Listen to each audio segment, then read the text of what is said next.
repeat bail application. In this matter, the first bail was withdrawn and second bail was dismissed as none has appeared on the behalf of the parties.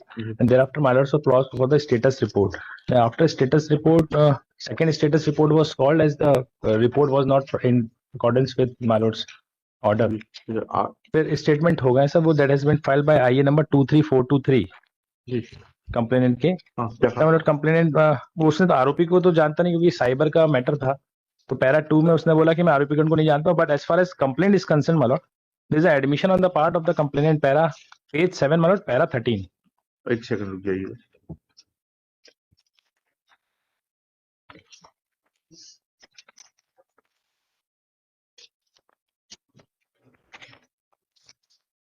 Ji para 13 my lord last 5 lines जी। मैं और मेरे पिता Hindi type नहीं कर पाते हैं। प्रदर्श P1 का आवेदन साइबर थाने में टाइप हुआ है। मुझे आज याद नहीं है कि साइबर थाने में उक्त आवेदन किसके द्वारा टाइप किया गया था। ये बात सही है कि प्रदर्श P1 का आवेदन थाने में टाइप होना बता रहा हूँ, तो आवेदन पुलिस कर्मचारियों द्वारा टाइप किया गया था। क्या फर्क पड़ता है? उसके पैरा नहीं, वो जो आवेदन लेके गया था वो पुलिस ने लिया ही नहीं, वो पैरा 14 में आया। ठीक है, ये बात सही है कि जो पुलिस को हाथ में लिखा आवेदन देना बता रहा हूँ, ऐसा कोई आवेदन इस प्रकरण में संलग्न नहीं है। तो उससे आपकी गिल्ट कैसे? माय केस इज दैट मतलब चंदन 7,45,000 रुपए निकाले हैं। नहीं, मेरे ऊपर नहीं है सर। किसने निकाले हैं? वो दूसरे एक्यूज पर्सन पे। मेरे पे एलिगेशन है कि सर मैं जो है रेजी पे करके एक ऐप होती है उसको यूज करता हूँ। हाँ। उसके रूल्स भी मैंने फाइल करे। जस्ट लाइक जैसे मनी ट्रांसफर होता है, तो मुझे रिसिप्ट दिखाई उन लोगों ने कि 44,000 रुपए का टोटल ट्रांजेक्शन था, वो पेमेंट मैंने अकाउंट पे पूरा अपने खाते से 44,000 रुपए ट्रांसफर। तो आपके फैसिलिटेटर हैं? हाँ, फैसिलिटी सर्विस प्रोवाइडर है? Service provider. क्या लाइसेंस कहाँ है आपका? है, वो सब है रिकॉर्ड। बताइए ना, बताइए रिकॉर्ड। और सबसे पहले तो एनेक्चर P4 है, A4 page 15 certificate of authorization है। पेज 15 पिटीशन के साथ? हाँ जी सर। ये क्या है? ये सर्टिफिकेट ऑफ ऑथराइजेशन और पेज क्या लिखा है इसमें? पढ़े तो जरा। It is authorized business correspondent of Paytm bank payments bank.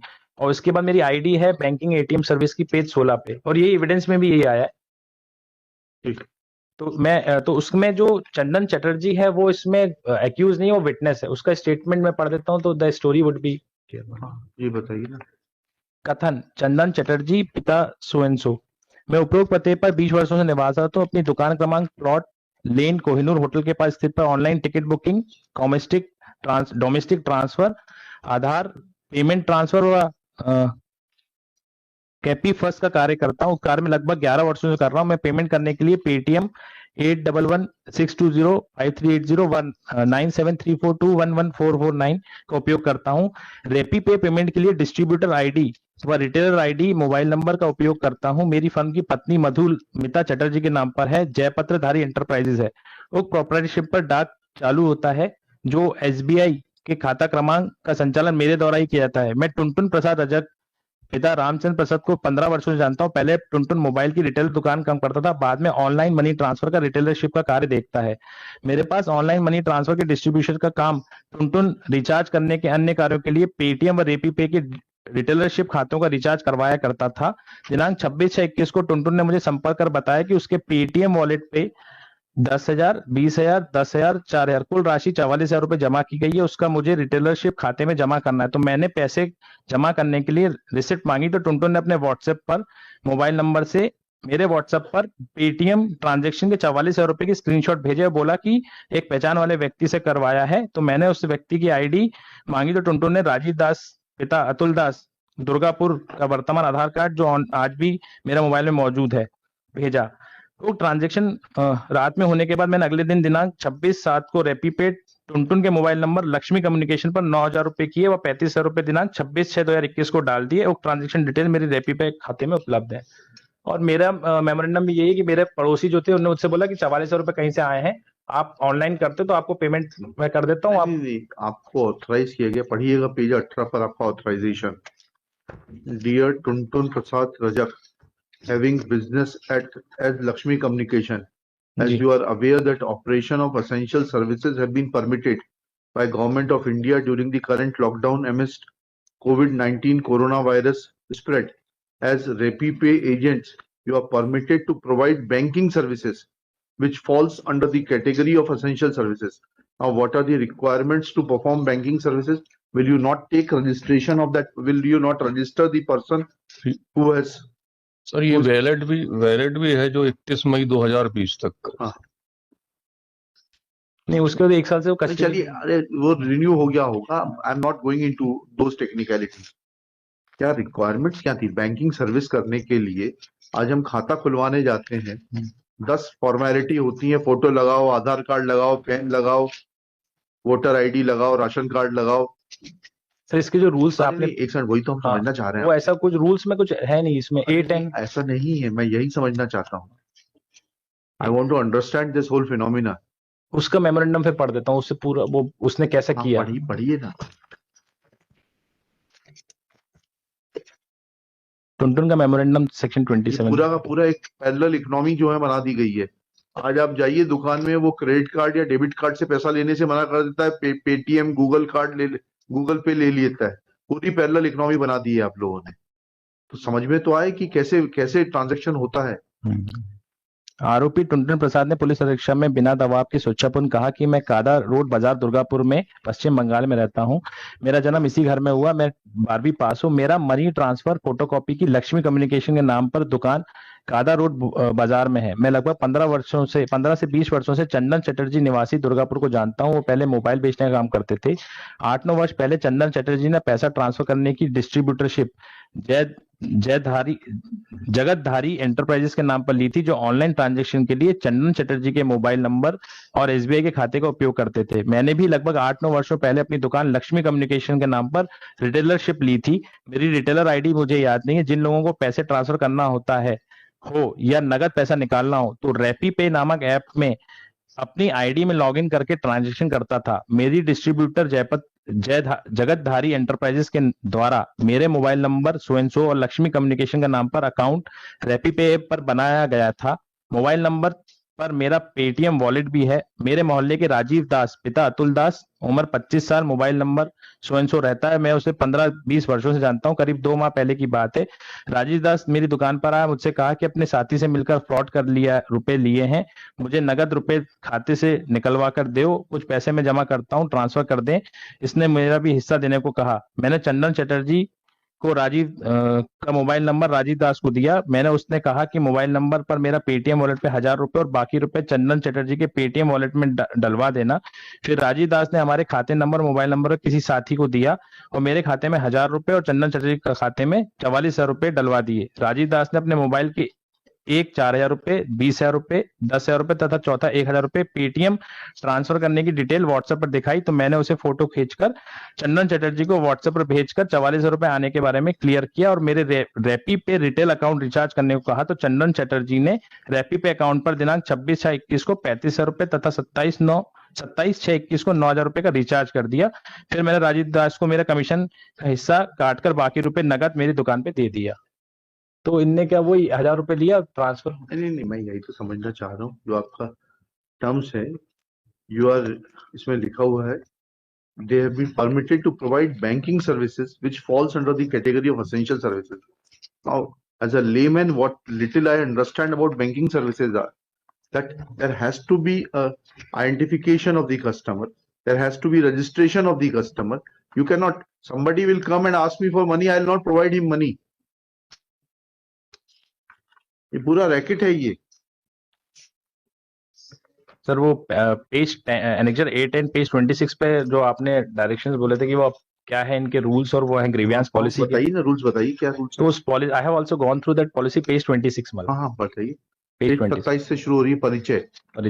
तो इसके हिसाब से ये सब तो दिखा दिया उन्होंने कि कैसे होगा रेपी पे पर कैसे ट्रांजैक्शन होता है और क्या ये रूल्स में है ही नहीं पूरा कुछ भी। रूल्स में नहीं है तो आपके क्लाइंट को तो मालूम है। पर sir he is in more than 1 year. 400/420 है। मेन विटनेस आया, उसने बोला पुलिस को आवेदन दिया था। इन तो पूरी हो जाने दीजिए। सब जितने जो है नहीं, सब अरेस्ट है। सब अरेस्ट है। जमतारा से लेके वेस्ट बंगाल तक सब जो है।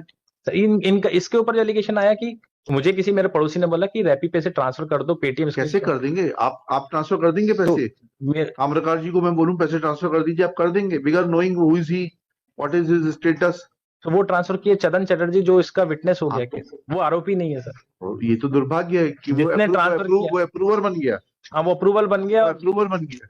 और मैं कस्टडी में 1 साल से ऊपर हूँ सर, और एक ही विटनेस हुआ स्टेटस के बाद हाँ, भी। ठीक है। 420 का मैटर है क्या कर सकते हैं? सर। मेरा सबमिशन था कि ऑल आर बिहाइंड बार्स, मेरा 1 साल से ऊपर कस्टडी हो गया। नहीं, कंसिडरिंग आपकी दैट कस्टडी बिल्कुल सात- ठीक है, आप बिल्कुल ठीक कह रहे हैं, 7 साल की लेकिन जब तक प्रक्रिया नहीं समझूंगा, सेकंड बेल है। हाँ पहली बेल होती तो बात अलग होती, सेकंड बेल में जब तक मैं चेंज ऑफ सर्कमस्टांस नहीं समझूंगा तब तक कैसे दे दूंगा मैं आपको सेकंड बेल? सर, तब ये डॉक्यूमेंट्स भी नहीं थे और ये स्टेटस नहीं था कि नहीं कैसे। नहीं नहीं, वो तो डॉक्यूमेंट्स तो सब पुराने हैं। रेपी पे के इस पूरे डॉक्यूमेंट से मैं आज भी नहीं समझ पा रहा हूं कि कैसे ट्रांजैक्शन बिगर किसी व्यक्ति को रजिस्टर किए हुए अननोन व्यक्ति के खिलाफ हो जाएगा। It is not a general ticket window कि आप गए बोले फलानी, मुझे फलानी जगह का टिकट दे दो और उन्होंने टिकट दे दी निकाल कर। Then he is not required to ask you किस ट्रेन से जाएंगे, क्यों जाएंगे, कब जाएंगे। नहीं sir, I can give an example. Western Union transfer जैसे होता है, मैं उसमें रजिस्टर कराना पड़ता है। नहीं सर, जैसे मैं I am out of country, मुझे पैसा ट्रांसफर करना है अपने घर वालों को, तो I just deposit that amount और ये मैं इनके खाते में ट्रांसफर कर दो। वेस्टर्न यूनियन यहाँ पे जो मुझे मालूम है, हाँ। वेस्टर्न यूनियन में जो ट्रांसफर होता है उसमें जो बेनिफिशियरी है, जो रिसिपिएंट है और जो सेंडर है, दोनों आइडेंटिफाइड है, दोनों की आइडेंटिटी आइडेंटिफाइड है। वो वेस्टर्न यूनियन अपना कुछ कमीशन लेके वो पैसा ट्रांसफर कर देगा, ठीक है। They are both the parties are well identified. You can not transfer it or obtain or receive money from XYZ. Both the persons are required to be identified, both are required to be registered. तो मैंने बोला मेरा 15 साल से पड़ोसी है, I know him, और मैंने चंदन को बोला कि ये रिसिप्ट इनके पैसे का है, आप इनको ट्रांसफर कर दो, मैं इनको जानता हूँ। इनसे पूछते हैं सर इसमें जो राजीव कुमार दास है सर, और ये दोनों अच्छे मित्र हैं। इनके राजीव कुमार दास जो है सर, इनके द्वारा इससे बोल के ये सब करवाया गया सर। हाँ। और जो इसके खिलाफ जो एलिगेशन है सर कि 44,000 का जो रिलेवेंट पोर्शन है सर, कि विवेचना के दौरान चाहे आवेदक के खाते में 26/6/2021 को 20,000 रुपए, वो तो बता दिया इन्होंने जी सर, 4 किस्तों में आया पैसा। हाँ 4 किस्तों और 7 वॉलेट का उपयोग किया है इन्होंने, हाँ। ऐप बना के सर।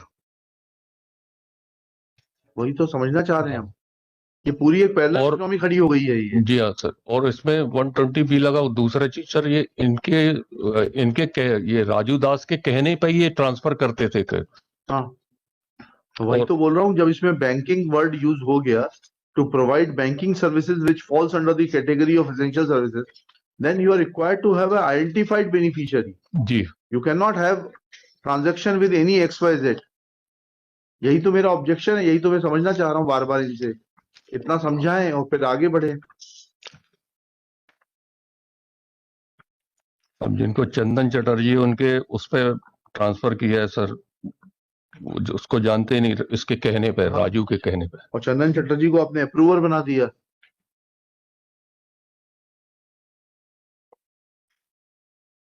चलिए सक्सेना साहब, अभी थोड़ा वेट करना पड़ेगा। जब ये धुंध छट जाए, अभी बादल का कोहरे का मौसम है, धुंध छट जाए फिर देखेंगे। My submission is that now almost मतलब मोर देन 420 का मैटर सर, 7 साल की। हाँ ठीक है। एक विटनेस हुआ, वो भी आपने ये आर्गुमेंट नहीं किया कि जो है अरनेश कुमार की राइट में तो उसको अरेस्ट ही नहीं किया जाना चाहिए था, सिर्फ 41A का नोटिस देके छोड़ देना चाहिए था। नहीं वो, बट सर मैं एक सर, इसमें 2 केस रजिस्टर्ड हुए थे सर, कोऑर्डिनेट बेंच ने एक बेल दे दी है, कंसीडरिंग दिस फैक्ट कि उसको वहीं ले जाइए, कोऑर्डिनेट बेंच पे ले जाइए। आपका सर आप ही के पास है। नहीं क्या करेंगे बताइए, मेरिट्स पे कि विड्रॉ करेंगे? आई गो डाउन सब कुछ ले, बट क्योंकि विटनेस एक ही हुआ, witness withdrawal of the after arguing at length and unable to convince this court that how banking services can be operated without identification of the beneficiary, without identification and registration of the beneficiary, prays for withdrawal of this application with liberty to renew prayer after material prosecution witnesses are examined. चलिए Serial number 11 Shri Naresh Jain.